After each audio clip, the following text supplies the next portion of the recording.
The People's School for Marxist-Leninist Studies is a Party of Communist USA sponsored school, so this does allow us a wide range of views, topics, and discussions. If you have any questions ideological, please feel free to reach out to one of our members. So we will get started. And this book is available from New Outlook Publishers. We do strongly recommend that you get it. It is a fantastic read, though it is a bit heavy as well.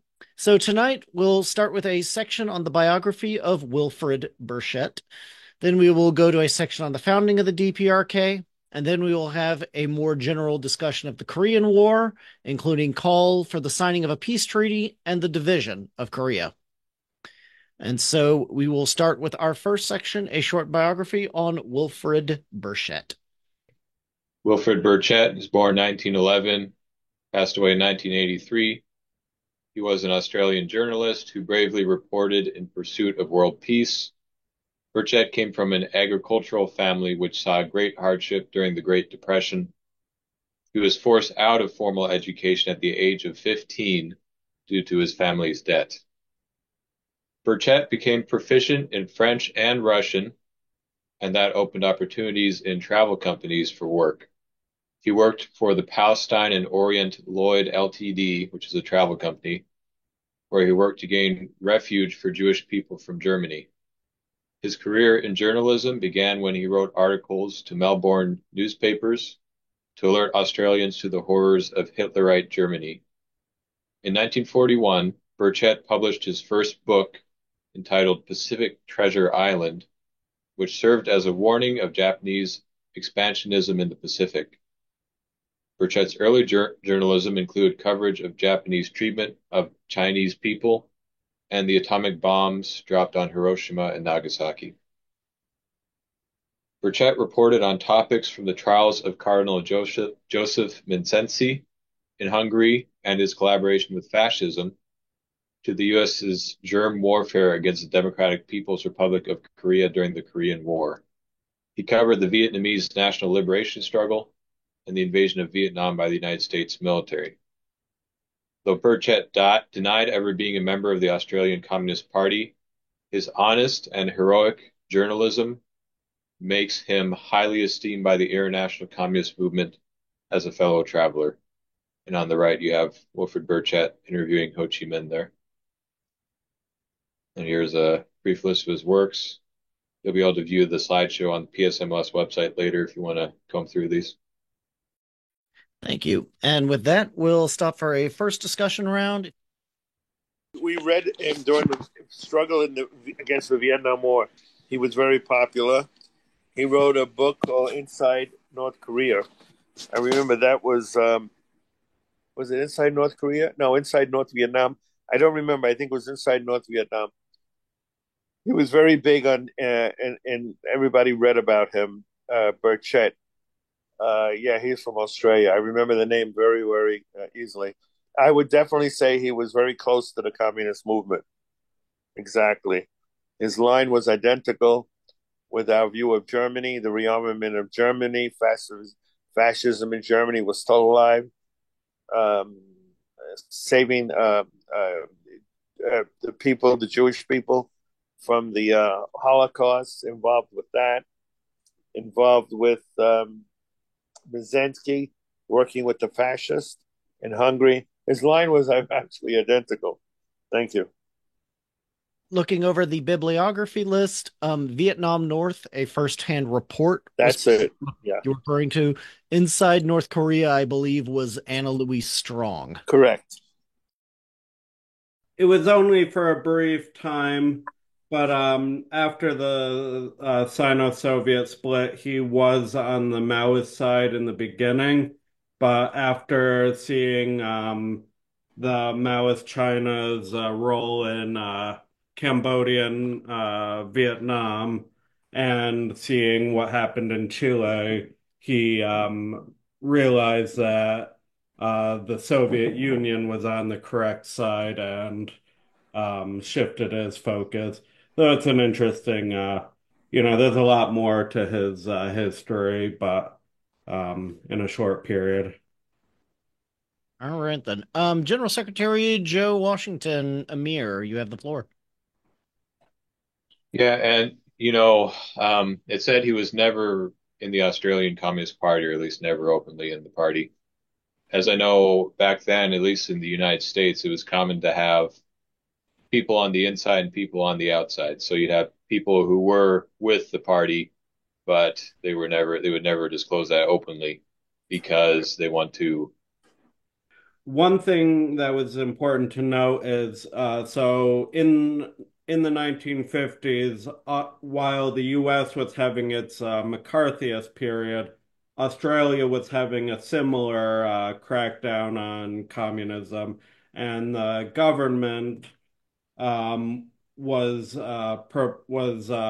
campaigning to dissolve the Australian Communist Party, and Wilfred Burchett campaigned against the initiative to dissolve the Communist Party of Australia. So, yeah, it could very well be that he was in the party.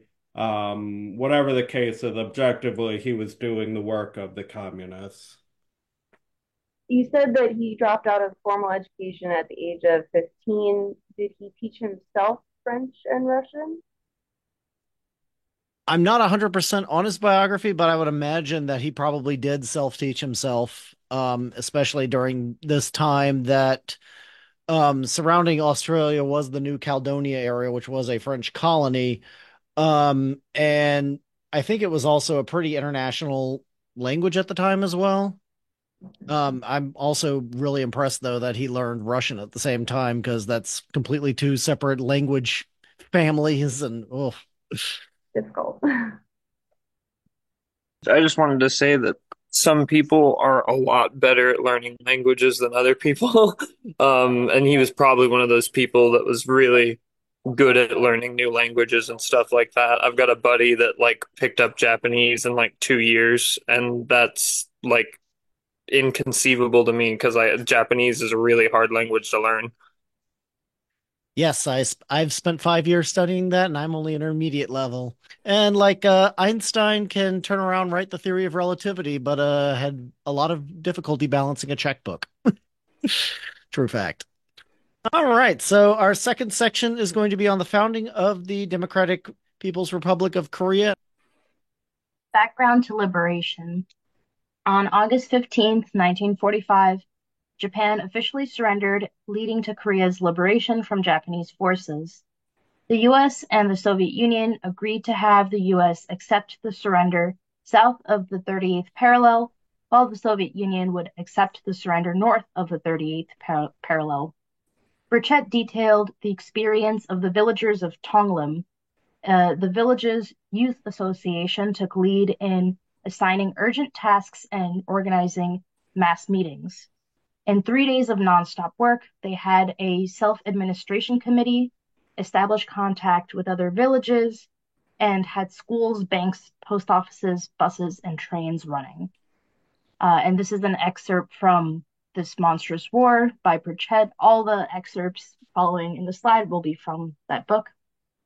The fact that such a smooth takeover of power could be accomplished within a few days, and that the day-to-day administration of the country was running smoothly in Korean hands, was a heavy blow for the national traitors and top collaborators whose excuse for treachery had always been that Koreans were an inferior, ignorant people incapable of running their own affairs.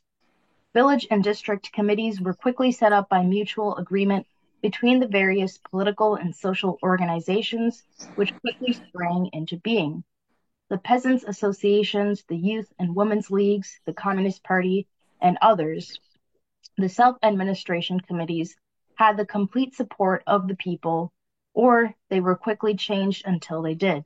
The only people banned from taking part in the committees or in taking over responsible administrative tasks under the committee's control were the out-and-out collaborationists. In general, it was the young people that played the leading role, but their selfless energy inspired the whole population.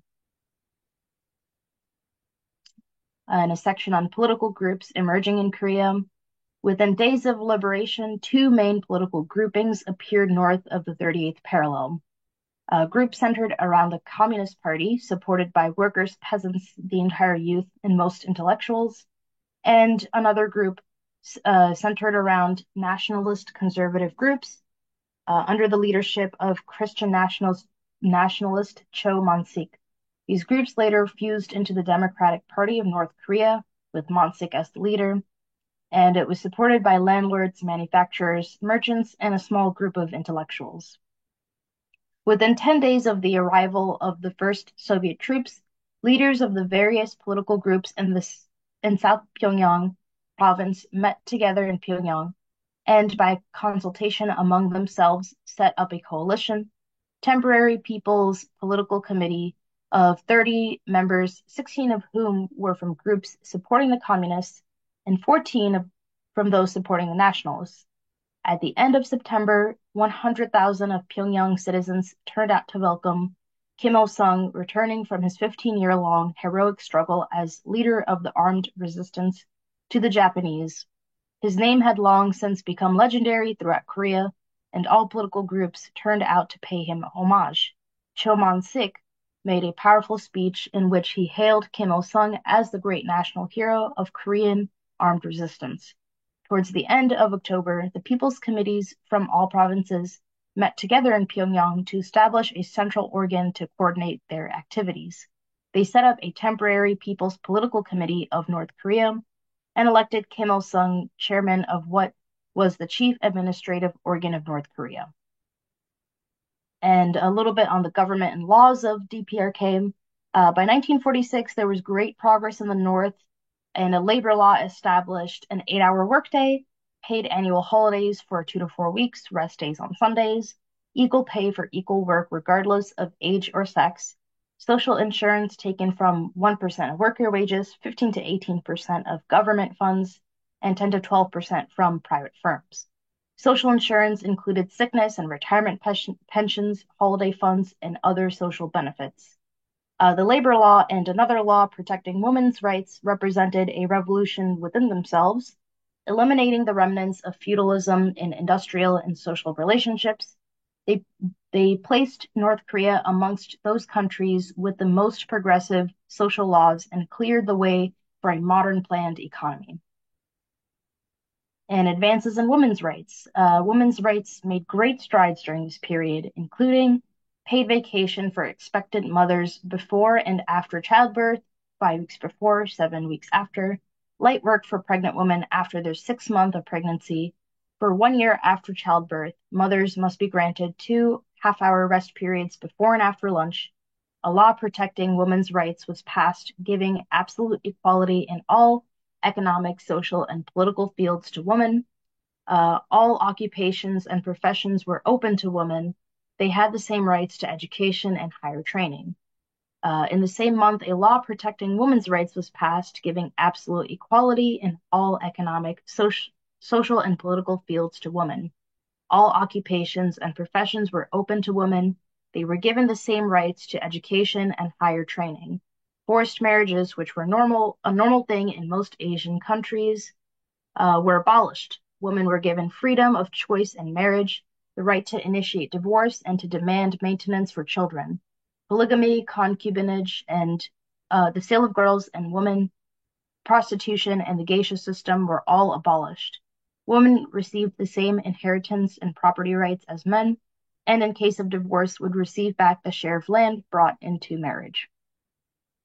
Yeah, and with that, we will stop for a second discussion round and period. A couple of notes from this section.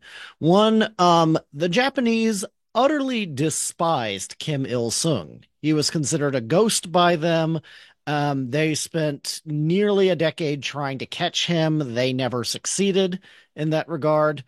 As well, and researching and reading this book for this class, I was really struck at a lot of the social laws that were just mentioned passed in North Korea, and especially when you compare even today to, and pardon me if you really like this, really like it, but the K-pop industry in South Korea basically has people living as slaves for these massive corporations, and even still, the amount of pressure on society and people to perform or fit this certain role, it just seems to not be there, both compared to South Korea and Japan and other places in East Asia. But that was just my thoughts on that. So my question is about is there like where are the slides to this at? Like, can I find them afterwards? So all of our classes, we post the slides and the video recordings of them up on our website at peopleschool.us. So yes, this presentation will be up on the online in the future. Yeah, so an important point to note as far as the liberation of Korea goes, it was a completely organic liberation struggle against the fascist Japanese government. It had allies with the Chinese at the time. Um, but what I wanted to say is the liberation was almost completed. It made it all the way to the whole peninsula except for the city of Busan, or people might know it as Busan. Um, which, if you look at a map, that is the closest point to the Japanese or the Japanese islands. And they would have had the whole territory liberated. However, from the off the coast, Douglas MacArthur, the general of the U.S. Army in the Pacific arena, declared to the Korean people that 30 the territory south of the 38th parallel would go to the US control. He unilaterally said that, and in his proclamation number one, he even um, goes as far to say that it is a dictatorship under his control unilaterally, I should say.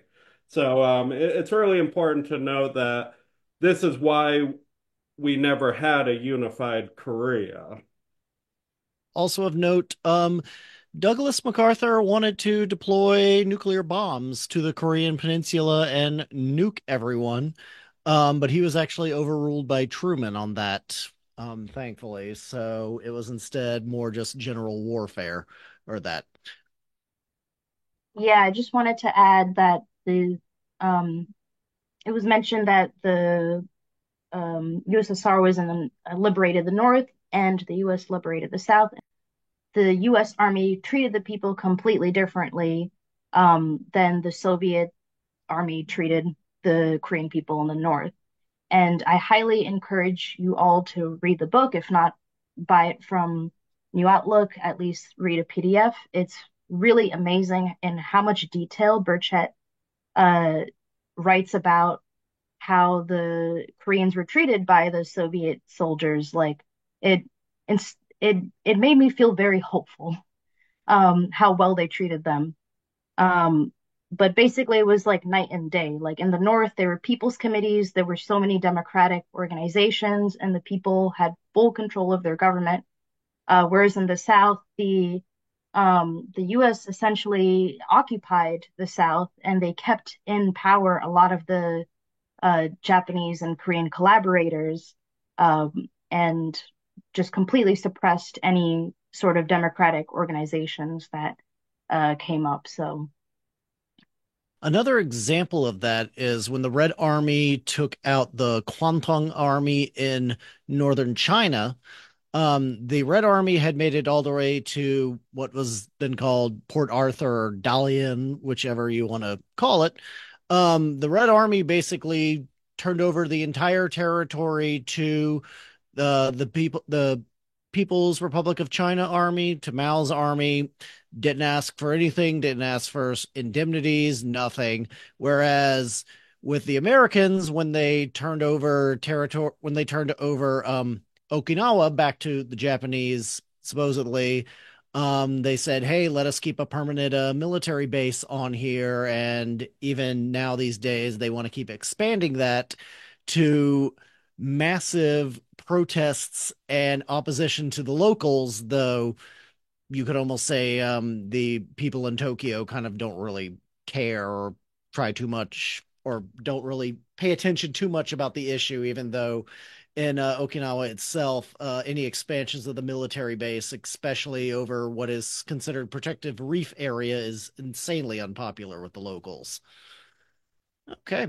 If there are no other hands or discussions, we'll go to our next section, which is the calling of a peace treaty, the calling for the signing of a peace treaty, and division of Korea. Division of Korea. The Korean people had no desire for their country to be politically divided because of a military arrangement to facilitate the disarming of the Japanese. However, General MacArthur was determined to not allow Koreans any say in their own affairs and dealt with them as an enemy people to be ruled. He reported to his government, the US government, that unification of Korea was beyond his powers. MacArthur knew he had no case for preventing the Korean people from uniting politically as the Soviet Union wanted, but he pretended it was a very complicated matter. Thus, in December 1945, a Moscow meeting of foreign ministers of the US, Britain, and the USSR took place to formulate a plan for unification. The Americans were sure of a 2-to-1 vote in their favor for any policy they put across the foreign ministers' conference. As a result of the Moscow discussions, during which the US made it clear they wouldn't allow Koreans to unify themselves, it was decided to establish a Soviet-American Joint Commission to achieve unification of the country. This was not an ideal solution, but considering the US's assault of democratic organizations in the South, dissolution of the People's Committees, and the tactic used by the US of transferring questions from the correct sphere of solution to one where the Americans were sure of a majority vote to pass their policies, it was the best solution available. Division of Korea continued. In the whole of North Korea, there was only one prominent political personality who opposed the Moscow decisions, and that was Cho Man-sik. He pushed the hypocritical line which the Americans had developed in the South to the effect that Korea needed unification and independence immediately, and not in 5 years' time. This was a scandalous piece of sabotage by the Americans who had consistently opposed unification both at the Moscow Conference and at their military government headquarters in Seoul, and who had themselves suggested the 5 year trusteeship period. In February 1946, elections were held throughout the North for people's committees at county levels. The four political parties in the North, the Communist Party, Democratic Party, New People's Party, and the national religious Chung-Wo-Dong Party, joined together in a united front in July 1946. A month later, the Communist and New People's Parties fused into the North Korean Workers' Party. By this time, every party and every mass organization in North Korea, including social and religious groups, both Christian and Buddhist, trade unions, and peasant associations, youth and women's groups, students and exiles groups, had unanimously gone on the record for unification of the country under the guidance of the Joint Commission. It should perhaps be explained here why the Temporary People's Committee was still the supreme power in North Korea up till the time the reforms mentioned above were carried out. The People's Committees, as we have seen, were set up first on a village and district basis, then elected on a county and provincial basis, from which the temporary People's Committee and later the People's Committee for North Korea were elected. It had been hoped parallel committees would be elected in the South to form a provisional administration until nationwide elections could be held. Politically, there was no North Korea and South Korea until the Americans carried out separate elections in South Korea in May 1948. In the North, where the overwhelming majority of people favored peaceful political unification, there could be no question of holding elections for a legislature in the North alone. This would be taking the first step to make the division at the 38th parallel a permanent one. At the time of which I am now writing, that is 1946, 1947, the Joint Commission was still supposed to be trying to unify the country on the basis of the express wishes of the majority of the people. Drafting a constitution to unite Korea, representatives of all political parties, social organizations, and delegates from district and provincial people's committees of North Korea took part in a conference in Pyongyang in March 1947 and set up the North Korean People's Conference. A drafting committee was elected by the conference to draw up a provisional constitution for a Korean People's Republic.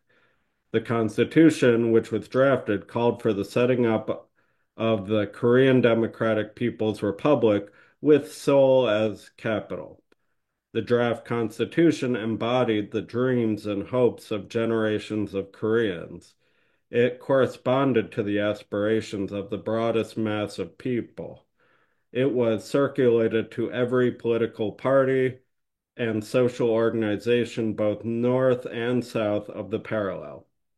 In the North, it was openly discussed. In the South, discussions had to be held in secret, but most of the political parties, the trade unions, peasant associations, and other social, religious, and cultural bodies discussed the draft and, together with those in the North, submitted their resolutions of approval, comments, and amendments. The Constitution was to be adopted only after nationwide general elections had been held, but at this stage it is necessary to glance at developments south of the parallel since liberation. Failure of the Soviet-American Joint Commission in unifying Korea. The people in the South, as in the North, hailed the Moscow decisions to appoint a joint commission with enthusiasm. They had no doubt. That is, the overwhelming majority of the people wanted a unified country. The commission would lose no time in bringing this into effect. Every newspaper in South Korea, every political party with any mass following, every social organization, every important figure in the cultural world was for unification. But a terror campaign was launched against these organizations, newspapers, and individuals.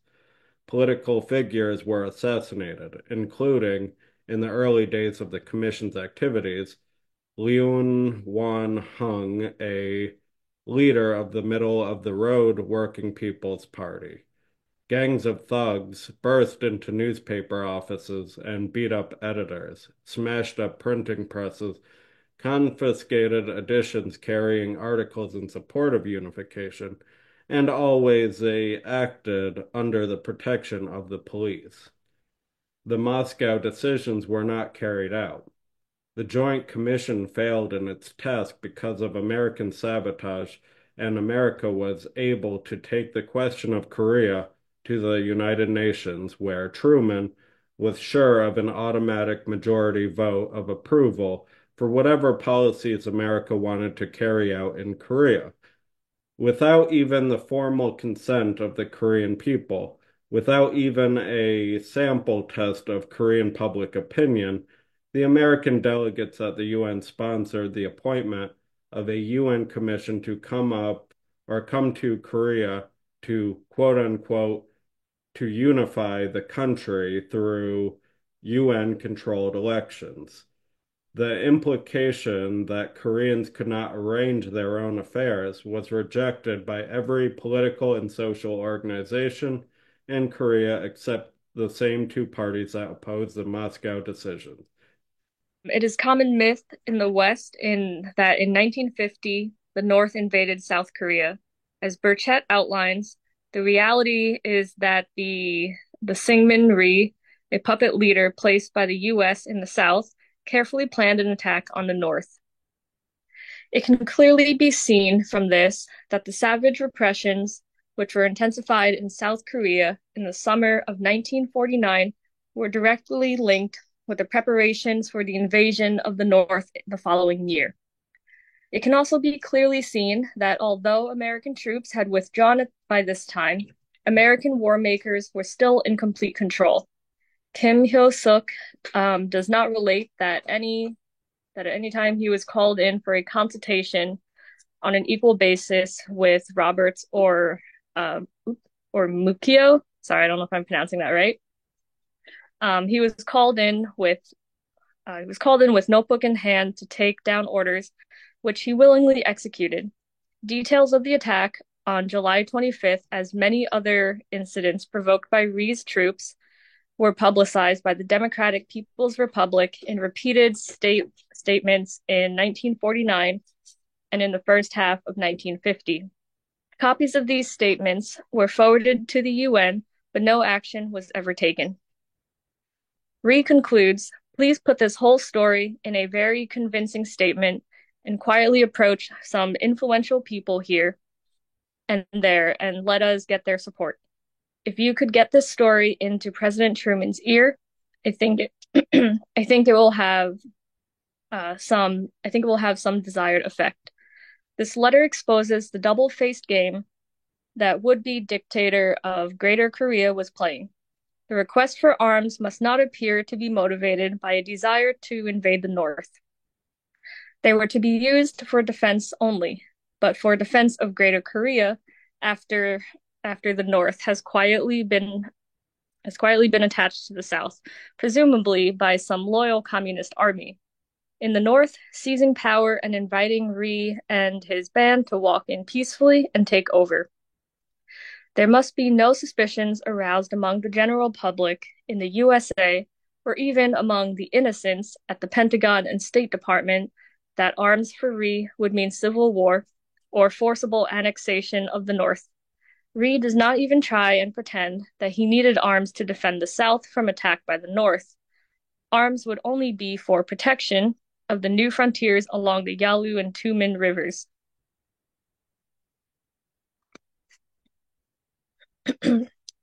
There was never a formal peace treaty, striking the balance.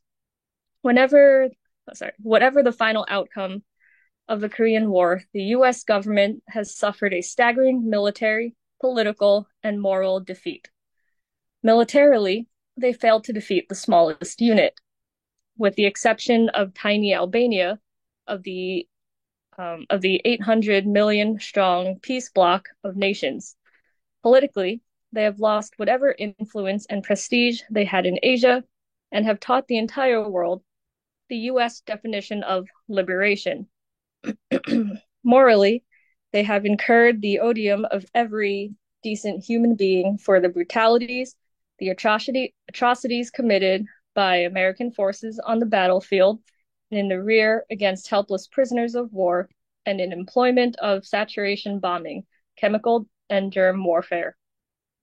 The outstanding exponents of military pressure, the U.S. militarists, have been defeated in their attempts to apply it. In 2.5 years of warfare, with more than 1/3 of U.S. combat forces involved, the battle line remains thoroughly remains roughly along the 38th parallel, where the frontier lay before the ROC invasion of June 1950. And the battle line was when the ceasefire talks started in July 1951. The attempts to force surrender terms on the Korean Chinese delegates by military force also failed. At the beginning of the talks, U.S. delegates demanded a demarcation line, which would have advanced U.S. troops into 12,000 square kilometers of North Korean territory. This demand was refused. The U.S. High Command ordered Kaesong to be bombed. The talks are broken off while the Americans wasted 2 months in violent and costly offenses trying to try and occupy the 12,000 square kilometers they were claiming. They failed and came back to the conference table. This time, they abandoned the claims to 12,000 square kilometers, but demanded Kaesong. This was refused. The talks were stalled while offensive after offensive was launched to take Kaesong. U.S. delegates backed down on the claim, and item 2 of the agenda was settled. An armistice was signed on July 27th, 1953, to end the hostilities. A formal peace treaty was never signed. Panmunjom Declaration, signed at the Peace House at Panmunjom on April 27, 2018, by Chairman Kim Jong-un and President Moon Jae-in, it iterates the following. 1. Promote common prosperity and reunification of Korea through dramatic improvement and development of inter-Korean relations. 2. Elimination of military tension and substantial elimination of war risk. 3. Establishing a permanent and peaceful Korean Peninsula peace regime. All right. And before we go to our final discussion rounds, thank you to all of our readers. What I wanted to note on Syngman Rhee, first of all, he was installed into power by the U.S. government, but for much of his adult life and political career, he actually spent most of his time in the United States. That's where he went to school. He was educated in political theory. He converted to the Methodist Church, which I believe is still like a dominant religion in South Korea today. On top of that, he was very unpopular. During his reign, he not only cracked down on communists, but anyone that had even close to a sympathetic line to the communists, any peace activist. He was responsible for mass murders, I think on the order of 100,000 people, maybe more. I think there were a lot that were not documented. He even crossed over the 38th parallel at times and committed massacres up in the north.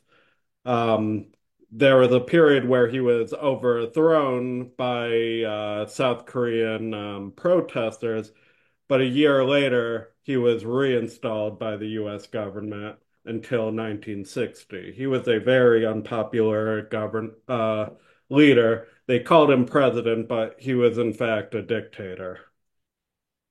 I just want to say this is pretty great that we're having this class. The fact of the matter is that through a lot of the occupation of Korea, oftentimes the revolutionaries had to look elsewhere in order to organize and to actually create a meaningful resistance. So Kim Il-sung and many other Korean communists actually stayed in Manchuria. And Kim actually witnessed the September 18th incident. For those who don't know what that historical event was, that was when the Japanese military staged essentially an incident where Japanese military supplies on a train were detonated. The train was derailed, and the Japanese used that as a justification to declare war and invade Manchuria. So that was essentially the beginning of Manchuria becoming a fascist puppet. So it's really interesting that we're seeing this really important historical background that gives us further context into the situation today, as well as the antagonism between not only just the DPRK and the Republic of Korea, but also between both governments in Korea and Japan. That's all. Keep in mind as well when you're thinking about the events that went down. Korea was basically a quote unquote protectorate by Japan in 1900 with the Sino Japanese treaty, and then Japan outright annexed them as a colony in 1918, I believe, or 1913. So for over about 3 decades, the entire peninsula of Korea was basically exposed to immigration influx, Japanif the Japanifization, you could call it, kind of what similar happened in Taiwan from 1895. So you had a lot of different collaborators, and really the Japanese did not treat the people there well at all. Yeah, I just wanted to say for the section where it talks about the so-called invasion of South Korea by the North in 1950, that's like the main thing that we're taught in schools in the US is that it was the North that invaded the South. But after reading the book, I was honestly really shocked at how many examples, primary sources and documents Burchett listed outlining like all of the correspondences and everything between Sigmund Rhee and the U.S. Embassy on their plan to essentially attack the North and take over the North. And so many examples of both people in the North and South Korea to try to unify their country and attempts by the Soviet Union to try to make this happen as well. There's a famous book that people have to get. I mentioned it before at the school. It's called The Hidden History of the Korean War. It's a very, very thick book. And the author is Isidore Stone, Stone. Excellent book that was written that time. He's not a communist, but he's a fellow traveler. And he wrote this excellent book showing how it was the South that was invading the North and not the North invading the South. Totally opposite the way we've been told in history. The other thing is that Vets for Peace, a national organization that's very large, is calling for a conclusion of a peace treaty with North Korea right now. They're calling because we never had a peace treaty. We had an armistice, never a peace treaty, believe it or not. Thank you. Thank you, Comrade Angelo. Another place where there has never been a formal peace treaty is between the Soviet Union, now the Russian Federation, and Japan, especially over the Northern Islands that were taken. There is also just an armistice. There has never been a formal peace treaty concluded by them because the Soviet Union rejected the Treaty of San Francisco, which had very bad terms for both the Soviets and local people's determination in the area. I wanted to ask, what was the problem with Syngman Rhee being a Methodist? I just brought that up. There's nothing like particularly wrong with it. The fact that I wanted to bring out is that he was de facto an American by this point. He had assimilated into the American political and cultural sphere. He was not a representative of the Korean people. That's all I was trying to state.